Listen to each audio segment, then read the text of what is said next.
को वार्न कर रहा हूं कि जिस दिन आपका तहरीक इंसाफ के किसी कारकुन से मुकाबला हुआ, हम आपकी पैंट उतार के KPK लाएंगे इंशाल्लाह। और अभी भी वो गलत बयानी कर रहा है मीडिया पे बैठ के, और वो ये समझता है क्योंकि फिरौन को भी ये शायद ये वो था कि वो जुल्म करके अपनी बादशाह बचा लेगा, लेकिन नहीं बची।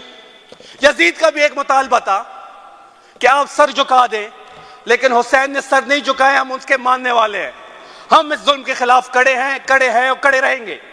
और अगर ये चाहते हैं कि ये हमें गवर्नर राज का कहेंगे कि हम गवर्नर राज लगा देंगे, किसी में हिम्मत है अभी गवर्नर राज लगाए, किसी में हिम्मत है लगा के दिखाए गवर्नर राज।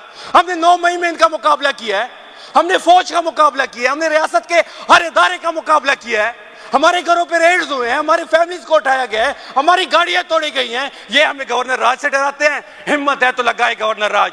अब मैं देखता हूं कितने नारे कौन लगाता है गवर्नर राज इस सूबे में। हमें गवर्नर राज से कोई ना डराए। और आखिर में मैं अपने गवर्नमेंट को कहूंगा कि जो हमारे शोहदा हैं इनके लिए हुकूमत एक KP हुकूमत शहीदी जमहूरियत का अवार्ड का ऐलान करे। जिस तरह फौज के शोहदा को अवार्ड दिए जाते हैं, इसी तरह हमारे शोहदा को सिविलियन अवार्ड दिए जाए, तमगी दिए जाए, क्योंकि उन्होंने जमहूरियत के लिए, इस मुल्क में रूल ऑफ लॉ के लिए, इस मुल्क में कानून और आइन की हुक्मरानी के लिए अपनी जानी दी। इंशाल्लाह जितने भी हमारे शहीद हैं हम उनके साथ खड़े हैं, और हम ये पैगाम दे रहे हैं कि अगली बार हम भरपूर ताकत से आएंगे। और ये जो स्नाइपर्स जो फायरिंग इन्होंने की, अगर खुदा ना खास्ता हमने हथियार उठा लिए तो फिर क्या होगा? हमें ना मजबूर किया जाए। और जो पॉलिटिकल पार्टीज, मैं अमल वली साहब की बात करूंगा, वो कहते हैं कि तहरीक इंसाफ पे पाबंदी लगाई जाए।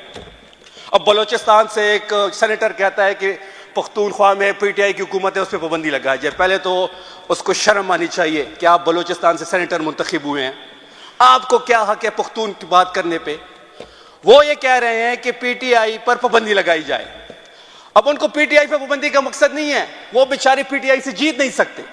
3 दफा उसके घर में उनको हराया हमने। ये इफ्तिखार बैठे हुए मेरे राइट पे, ये इफ्तिखार बैठा है, इसने आजाद हैसियत में उसको हराया। हमारे ऊपर, हमारी पार्टी पे तो पाबंदी थी 9 मई को, किसी के गोभी निशान था, किसी का बैंगन था, किसी की चारपाई थी।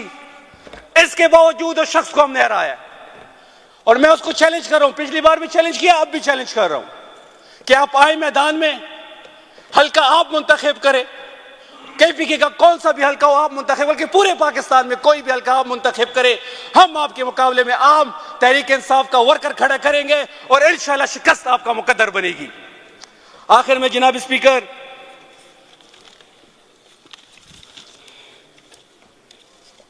मैं अपनी लीडरशिप की तरफ बात करना चाहूंगा।